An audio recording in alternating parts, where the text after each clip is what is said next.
ओम शंकरं शंकराचार्यं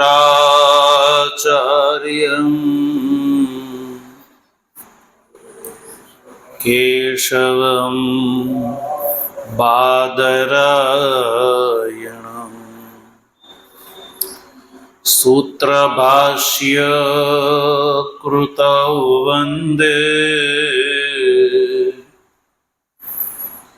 भगवन्तौ पुनः पुनः। ईश्वरो गुरुरात्मेति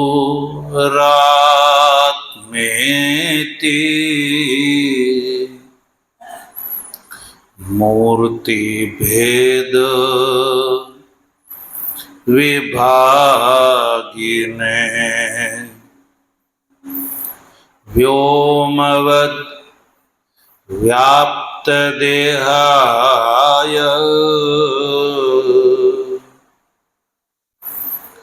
दक्षिणामूर्तये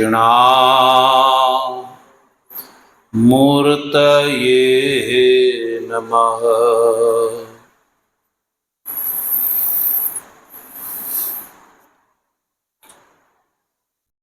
ओम शांति शांति शांति। श्रीमन्नारायण नारायण नारायण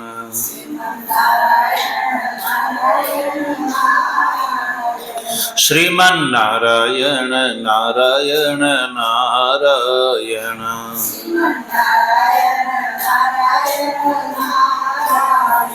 भजमन नारायण नारायण नारायण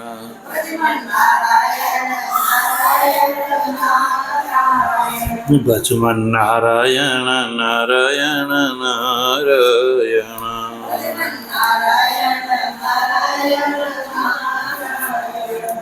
सद्गुरुदेव तत्व जिज्ञासु सज्जनों, ભગવાનની પરમાનુકંપાથી પવિત્રતમ ચાતુર્માસના આ દિવ્ય સમયમાં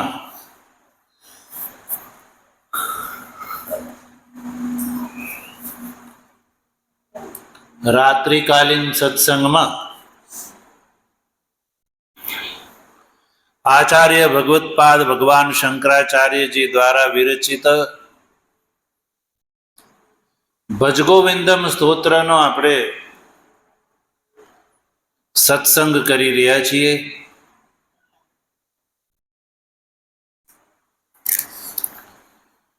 ભજગોવિંદમના પ્રથમ 5 શ્લોકનો આપણે સત્સંગ કરી લીધો।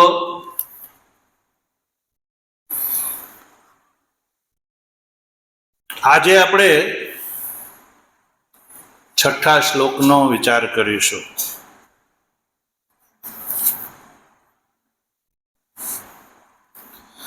ગઈકાલે આપણે 5મા શ્લોકમાં જોયું કે મનુષ્યએ ભગવાનને પ્રાર્થના એકમાત્ર કરવાની છે કે ભગવાન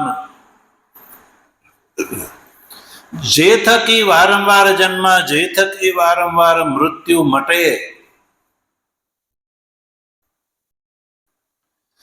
એવું આત્મજ્ઞાન હે ભગવાન તમે મને પ્રદાન કરો।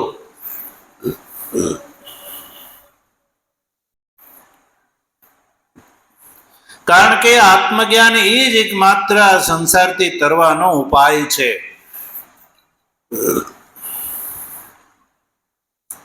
यह संसारे खलु दोस्तारे कृपया पारे पाहि मुरारे।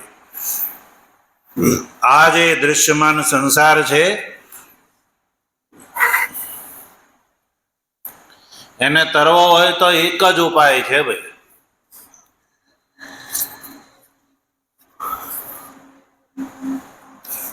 आत्मज्ञान। शुं छे?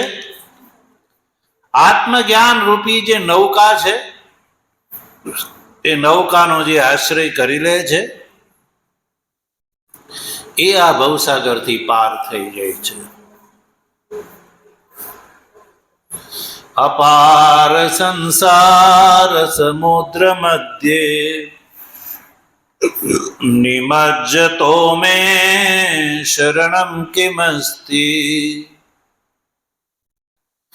ગુરો કૃપાલો કૃપયા વદૈત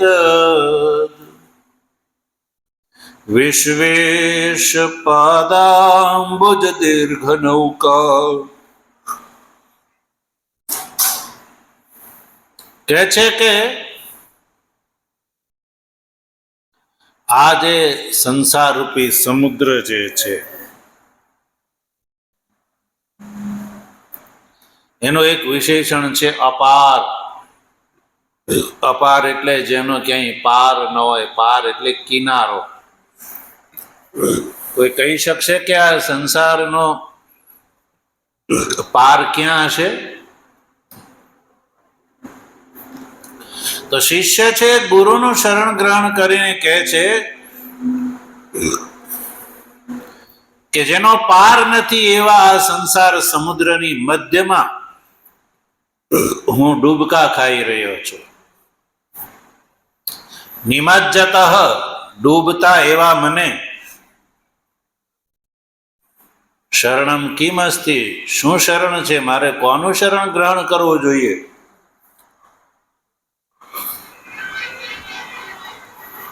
તો ગુરુજી ઉત્તર આપ્યો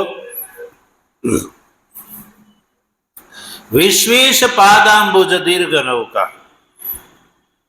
ભગવાનના ચરણ કમળ રૂપી નૌકાનો એ જીવ તો આશ્રય કરી લે એ થકી તો આ સંસાર સાગરથી પાર થઈ શકે છે. તો સજ્જનો, સંસાર સાગરથી પાર થવા માટે આપણે ત્યાં એના સાધનો વિશે બહુ વિચાર કરવામાં આવ્યો છે. એટલે શું કરવાથી સંસાર સાગર પાર થવાય?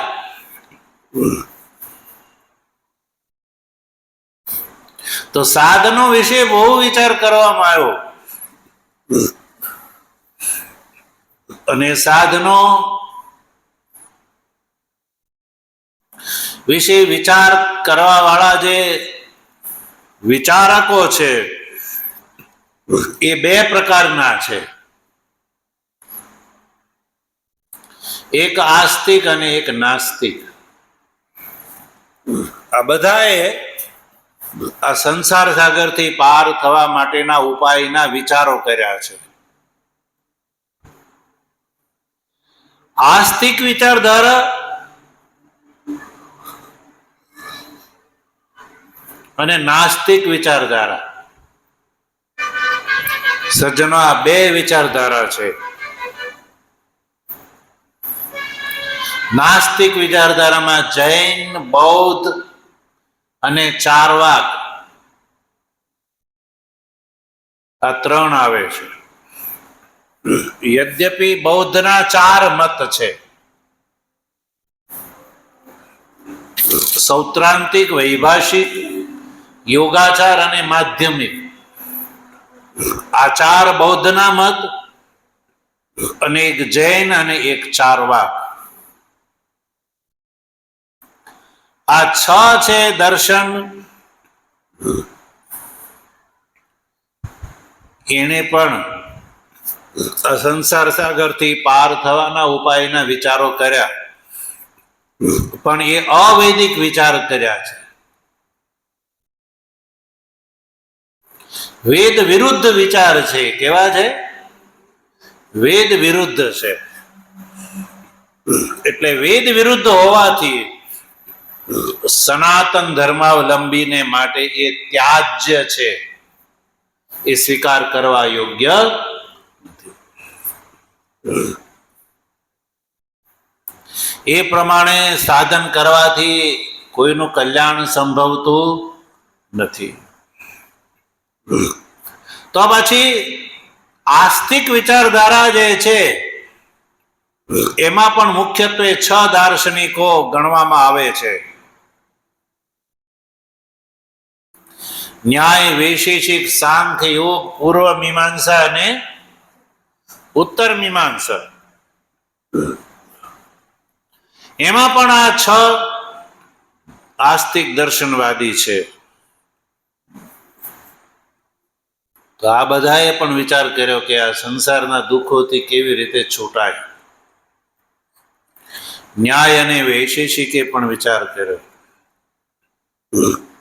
ન્યાય અને વૈશેષિક એવું કહે છે કે 21 દુઃખોનો ધ્વંસ થવો એનું નામ મોક્ષ છે. સાંખ્ય અને યોગ એ એવું કહે છે કે વ્યક્ત, અવ્યક્ત અને જ્ઞ આ 3ના જ્ઞાનથી જીવ 3 પ્રકારના દુઃખોથી છૂટે છે. મીમાંસકો જે કહે છે કે વેદમાં બતાવેલા જે કર્મો છે, યાગાદિ કર્મો, એ યાગાદિ કર્મોનું અનુષ્ઠાન કરવાથી મનુષ્ય આ વર્તમાન શરીર છૂટ્યા પછી ધૂમાદિ માર્ગથી સંસાર સ્વર્ગનો લાભ પ્રાપ્ત કરી અને દુઃખોથી છૂટે છે. તો સજ્જનો, આસ્તિક વિચારકોમાં પણ ન્યાય, વૈશેષિક, સાંખ્ય અને યોગનો મત જે છે એ પણ પૂર્ણતઃ વૈદિક નથી. એટલે એ પણ ગ્રાહ્ય નથી મનુષ્યના માટે, મુમુક્ષુના માટે એ પણ ત્યાજ્ય છે. તો પછી પૂર્વ મીમાંસકનો મત જે છે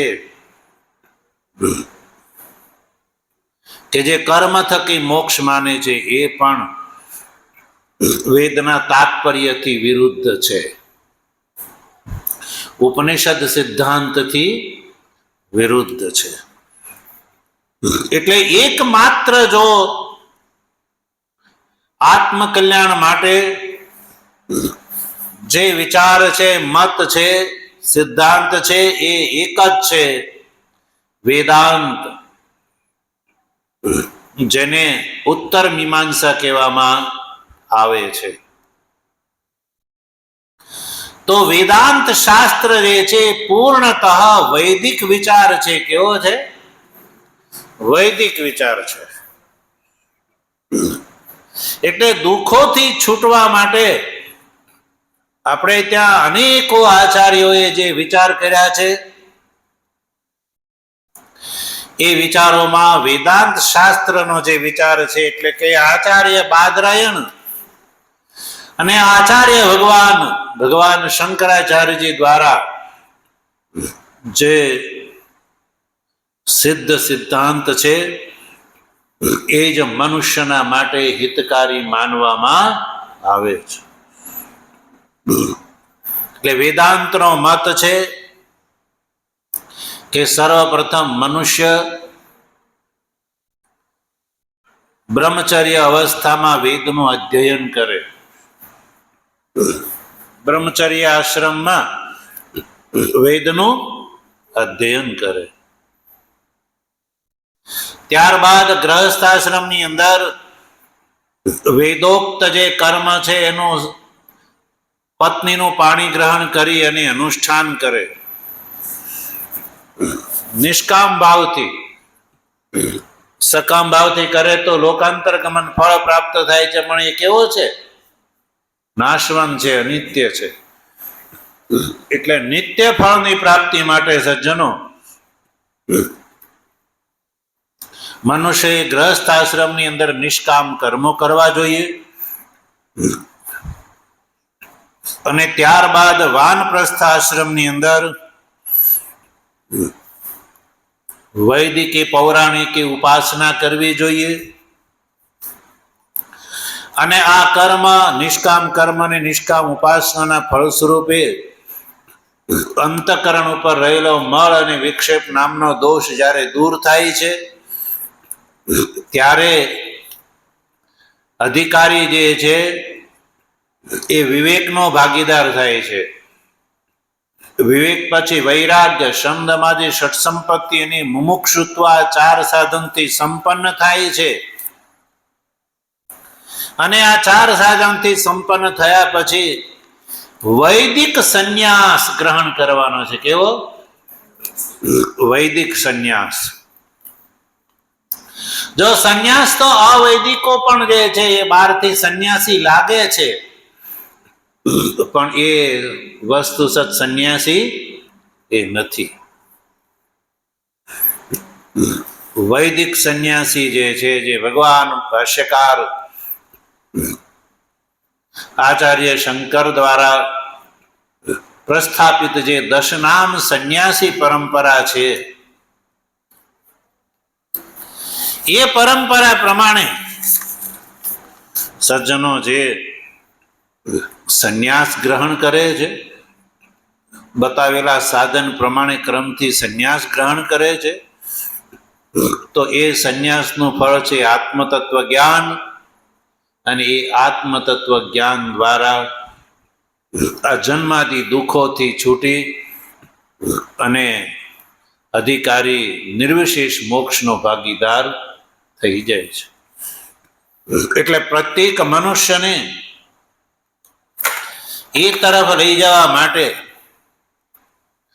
અન્ય જે વિચારધારા છે, દાર્શનિક વિચારધારા પ્રમાણે જે સાધન કરે છે, એ જે સાધન માત્ર ને માત્ર વેશ માત્ર છે, એનું કોઈ ફળ નથી. એ ઉદર નિમિત્ત સિવાય એનું કોઈ પ્રયોજન નથી. એટલે જો આ 6થા શ્લોકમાં આ જે બીજા દર્શન વિચારકો છે, એ પ્રમાણે જે સાધન ભજન કરે છે, એનું સાધન ભજન નિરર્થક છે, એનાથી કોઈ લાભ થતો નથી, એવું ભગવાન શંકરાચાર્યજી આ 6થા શ્લોકમાં કહે છે. જો 6થા શ્લોકનું આપણે ઉચ્ચારણ કરીએ. જટિલો મુંડીલોંચિત કેશ કાશાયાંબર બહુકૃત વેશ પશ્યન્નપિ ચ ન પશ્યતિ મૂઢો ઉદર નિમિત્તં બહુકૃત વેશ જટિલો મુંડીલોંચિત કેશ કાશાયાંબર બહુકૃત વેશ પશ્યન્નપિ ચ ન પશ્યતિ મૂઢઃ ઉદર નિમિત્તં બહુકૃત વેશ.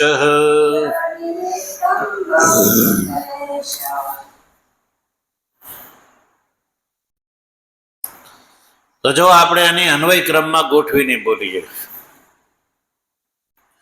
જટિલ મુંડી, જટિલ મુંડી લોંચિત કેશ કાશાયાંબર બહુકૃત વેશ મૂઢ પશ્યન અપિ ચ ન પશ્યતિ હિ ઉદર નિમિત્તમ બહુકૃત વેશ. કહે છે કે ભગવાન શંકરાચાર્યજી દ્વારા પ્રદર્શિત જે વેદાંતનો માર્ગ છે, એ માર્ગના સિદ્ધાંત પ્રમાણે જે વિધિવત સંન્યાસ ગ્રહણ કરે છે, અને વિધિવત સંન્યાસ ગ્રહણ કરીને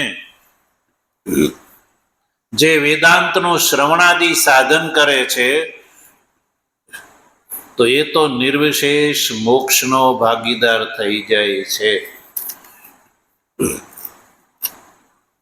અને એ જીવતા જન્માદિ દુઃખોથી મુક્ત થઈ જાય છે. પણ આ સિવાય જે પહેલા મેં કહ્યું કે આ વેદાંત માર્ગથી અતિરિક્ત જે આપણે ત્યાં ભારતભરની અંદર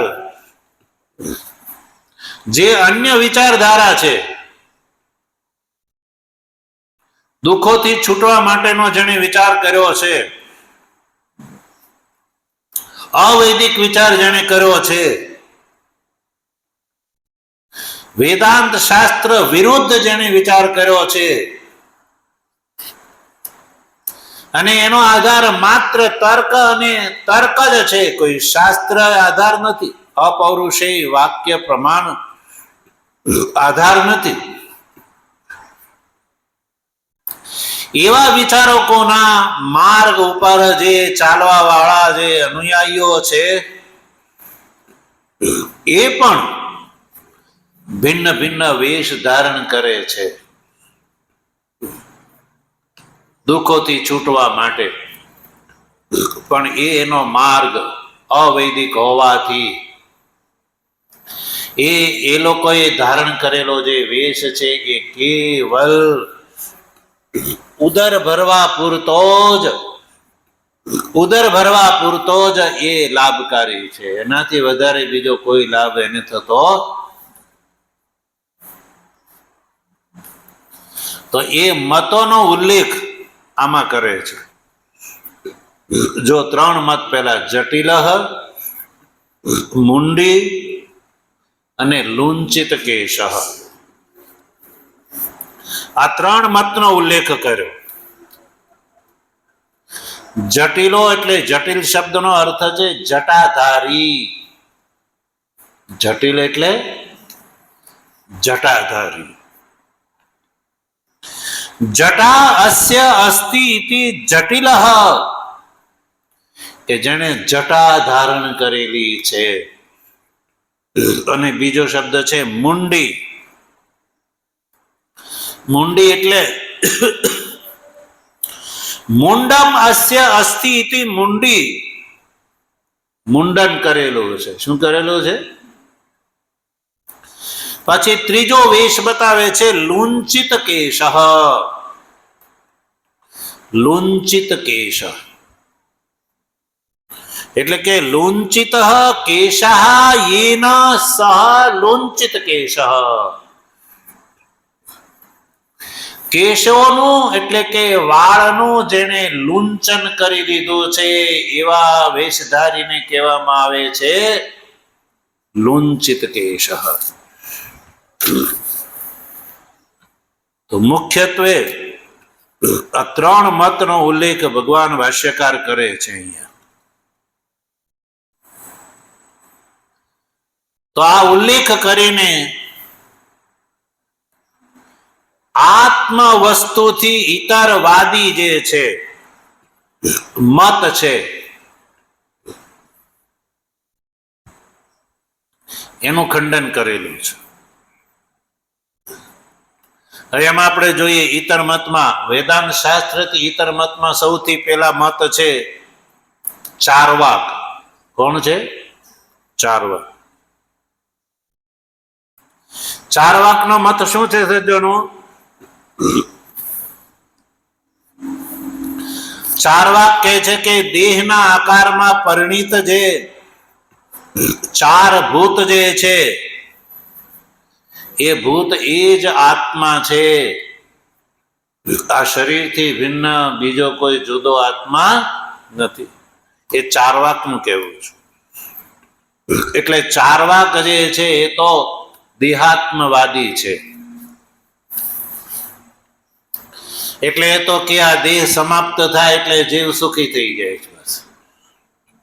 એટલે એને તો કોઈ નવો વેશ ધારણ કરવા પડતો છે જ નહીં.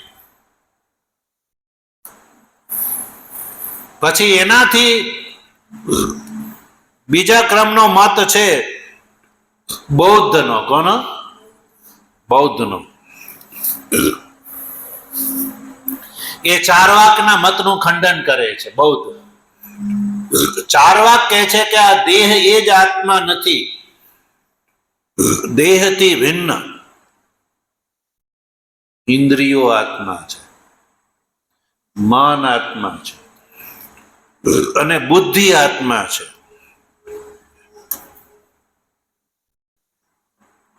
ક્ષણિક વિજ્ઞાન એ જે છે એને માનવા વાળા બૌદ્ધના 3 મત છે: સૌત્રાંતિક, વૈભાષિક અને યોગાચાર બૌદ્ધ. એ એવું કહે છે ક્ષણિક વિજ્ઞાન એ જ આ સંસારનું કારણ છે, ક્ષણિક વિજ્ઞાનને માને છે. પછી શૂન્યમિતિ માધ્યમિક બૌદ્ધાહ, માધ્યમિક કોટિક જે બૌદ્ધ છે એ શૂન્યને જ મૂળભૂત આધાર માને છે. એક બૌદ્ધ છે, 3 બૌદ્ધ વિજ્ઞાનને અને એક બૌદ્ધ શૂન્યને માને છે.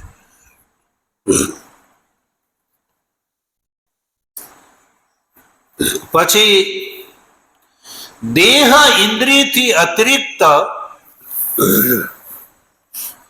દેહ પરિમાણ, દેહના જેવડો આત્મા, એ જૈન માને છે. કોણ માને છે? જૈન. પછી કર્તા, ભોક્તા, જડ, બોધાત્મક આત્મા છે એ ભાટ્ટ માને છે, કુમારેલ ભટ્ટના અનુયાયી.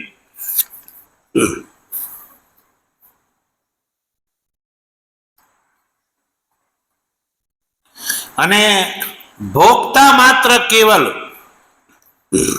આત્મા કેવલ ભોક્તા છે, બોધાત્મક છે એવું સાંખ્ય માને છે. સાંખ્ય અને પાતંજલ બેવ આ રીતે માને છે.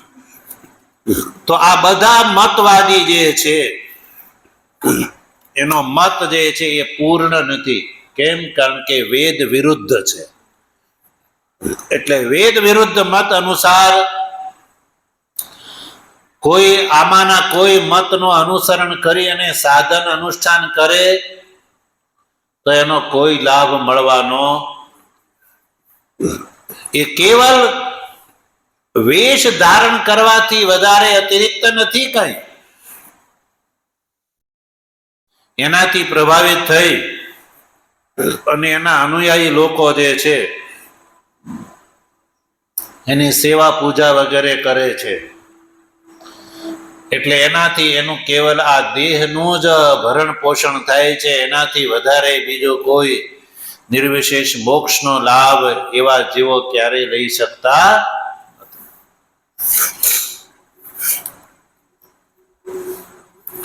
તો આ શ્લોકમાં જટિલ પદથી અદ્વૈત દર્શનથી ઇતર દાર્શનિકને ગ્રહણ કરવામાં આવ્યા છે. જટિલ પદથી સાંખ્ય, બૌદ્ધ અને ભાટ્ટને. પછી મુંડી પદથી બૌદ્ધને ગ્રહણ કરવામાં આવ્યા છે અને લુંચિત કેશથી જૈન એ વિવક્ષિત છે. તો આ બધા મતવાનુયાયી શું કહે છે? એ સર્વે અહમ અહમ ઇતિ આત્મ પ્રત્યે ગોચર, આત્માને જે છે અનુભવે છે. કિંતુ આત્મા જે છે અસ્મત પ્રત્યે ગોચરનો આત્મા તો જીવાત્મા છે, પરમાત્મા. અને આ જે વેદાંત માર્ગથી ઇતર મતાનુયાયી જે છે એ વેદને પરમ પ્રમાણથી સ્વીકાર નહીં કરવાના કારણે અહમ અહમ ઇતિ અસ્મત પ્રત્યે ગોચરમ આત્માનમ અનુભવંતી, એ અસ્મત પ્રત્યેના ગોચરને આત્માનો અનુભવ કરે છે. એનાથી આ અસ્મત પ્રત્યે ગોચર આત્મા પરમાર્થ રૂપથી પરમાત્માથી અભિન્ન છે એવો એને અનુભવ એટલા માટે નથી થતો કે વેદને પ્રમાણરૂપથી સ્વીકારતા નથી. વેદાંત શાસ્ત્રમાં અસ્મત પ્રત્યે ગોચર જે છે જીવાત્મા છે.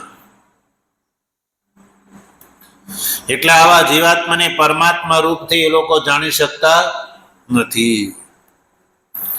એટલે એ વેદાંત શાસ્ત્રથી ઇતર મતાવલંબી જે છે એ બધા કેવા છે? મૂઢ છે, અજ્ઞાની છે. કેવા છે?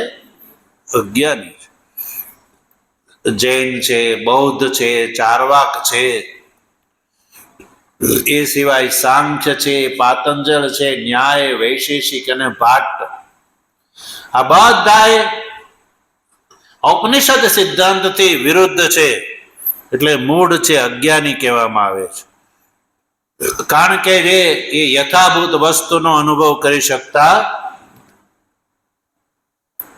એટલે પછી આ જીવનની સંપત્તિ માટે જીવવા માટે એ કાષાયાદી જે છે એ વેશ ધારણ કરે છે. કાષાયાદી ગ્રહણ કરવા માત્રથી અનાત્માને આત્મા માનીને ગ્રહણ કરે છે. અને એ એવા પ્રકારના વેશાદી ગ્રહણથી એ પરમ પુરુષાર્થ મોક્ષને ક્યારેય પ્રાપ્ત કરી શકતા નથી.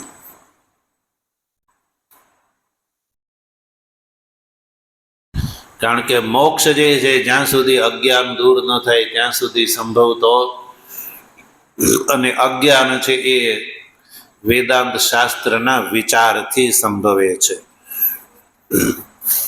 એટલે ભાષ્યકારે સ્પષ્ટ કર્યું કે જટિલો મુંડી લુંચિત કેશ કાષાય અંબર બહુકૃત વેશ, બહુ પ્રકારના વેશ ધારણ કરે છે. પશ્યન અપિચન પશ્યતિ, જો આત્મતત્વનો અસ્મત પ્રત્યેરૂપથી બધા અનુભવ કરે છે પણ એને પારમાર્થિક રૂપથી નહીં જાણવાના માટે બધા મૂઢ છે. અને એનો વેશ જે છે કેવળ ઉદર વરણ પોષણ માત્રથી વધારે બીજો કોઈ લાભ કરતો નથી. એટલે પ્રત્યેક મનુષ્યએ આચાર્ય ભગવત્પાદ ભગવાન શંકરાચાર્યજી દ્વારા પ્રદર્શિત જે આ વેદાંતનો માર્ગ છે એ પ્રમાણે જ સાધન ભજન કરવું જોઈએ. તો જ મનુષ્ય આત્મ તત્વ કલ્યાણનો ભાગીદાર થાય છે. ઓમ શંકરમ શંકરાચાર્યમ કેશવમ બાદરાયણમ સૂત્રભાષ્ય કૃતૌ વંદે ભગવन्तૌ પુનઃ પુનઃ. ઈશ્વરો ગુરુરાત્મેતિ મૂર્તિભેદ વિભાગિને વ્યોમવદ્વ્યાપ્તદેહાય